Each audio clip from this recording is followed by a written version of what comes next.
Latif, Ssebaggala, Ssengendo, Alhaj, nkusasira olwekyo kyoyitamu essaawa ya kakati olw'okuba nti wakakizuula nti akakiiko akakulemberamu okugaba kaadi za NUP tekakola mirimu gyako mu ngeri ennambulukufu.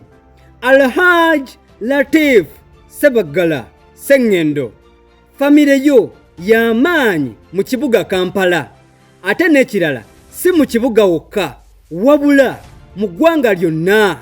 Tukuze tuwulira famire eyo ya kitiibwa nnyo, era waliko omubaka wa paalamenti okumala ebisanja 4 gy'emyaka 2 okuva mu 21 paka 2021. Ekyo tekikummisa kaadi, ke kabonero akalaga nti oli political senior era tukuwa respect, naye jjukira nti toyambye kibiina kumanya advantage y'okubanga kaadi oba bafulaga beyala b'ekibiina balondebwa bantu kuva ku gurawundi.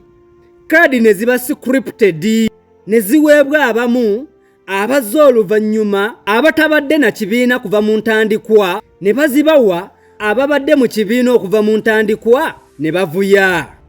Alhaji Latif Ssebaggala Ssengendo nzijukira bulungi wakubisa ekibiina kya NUP akalulu k'obwa Lord Mayor mu 2021. Wakubisa otya NUP akalulu? Bakuwa kaadi n'ogikkiriza n'ogikwata, oluvannyuma tuba twolekera akalulu kaadi n'ogizzaayo ng'omaze ate okuteesa Lord Mayor munywanyiwo omulekere, kubanga wali olabanga kawempe osobola okuddamu n'owangula ng'onyoomye Ssegirinya n'ogamba muli mutima yi kano mbadde mu paalamenti ebisanja 4 kano ka Ssegirinya nkasinga ssente ngenda kamega. Ssegirinya n'akwera.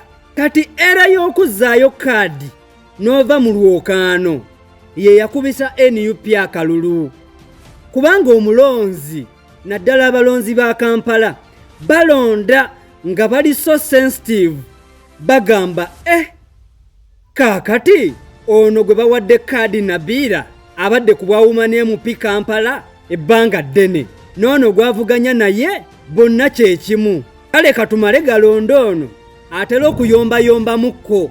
Bwetyo NUP n'esubwa ekifo eky'amaanyi mu by'obufuzi bwa Uganda ku bifaanamu 4 n'ewangula ebifo ebiri 4 mu kibuga Kampala eby'abakansala, nti ebifo ebisinga n'ebyera bwezi, naye ng'ate ali ku pinnacle of the city si wa NUP.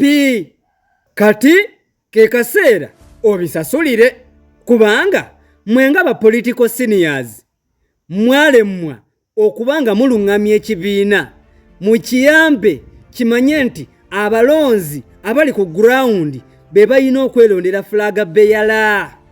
Gwe bw'ovaayo n'ogamba nti lwaki Nyanzi atuuza meeting mu makaage, okimanyi bulungi Nyanzi mukulu mu kibiina.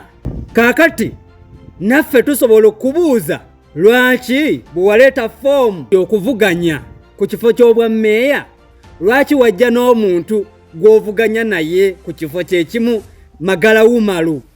Kiba kitegeeza naffe tujja kugamba wagulirira Magala Umaru ave mu lwokaano akulekere. Kati empiki ne zeekyanga ku last hour.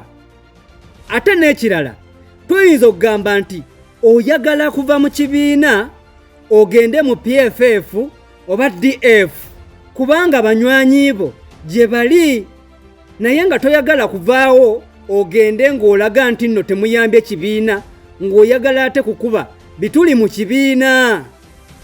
Bwebwe obulumi Futu Soja bwe yayitamu mukali akalulu, ate mu myaka 5 ne mutategeka kasunsula kali democratic. Kati ndowooza mukirabye mu kalulu ke kawempe Haji Latif gwomu kubagamba nti independent talina kulondebwa, naye ate ng'akalulu ke kawempe weesimbawo ng'oli independenti nga Ssegirinya y'alina kaadi ne mutungisa ebyambalo ebya bbulu mu kalulu ka Nalukoola, ebyambalo ebifaananira ddala n'ebya PFF. Singa oddayo n'olaba bukilipu, His Excellency Bobi Wine yali ayambadde overall nga za red, gwe ne kagulupu kammwe nga mwambadde overall eza bbulu. Subliminal eraga nti waliwo message gye mwali muyisaawo. Ndowooza mulabye nti oluusi obutafaayo bwaffe nga tuli bamanyi ate busobola otufiiriza ffenna. Gwe mulonzi, gwe mulode, nzija ku bwa Lord Mayor, nsigadde nze Emmanuel Moses Ssenyonga, aspiring Lord Mayor 2026. Londa Ssenyonga Moses.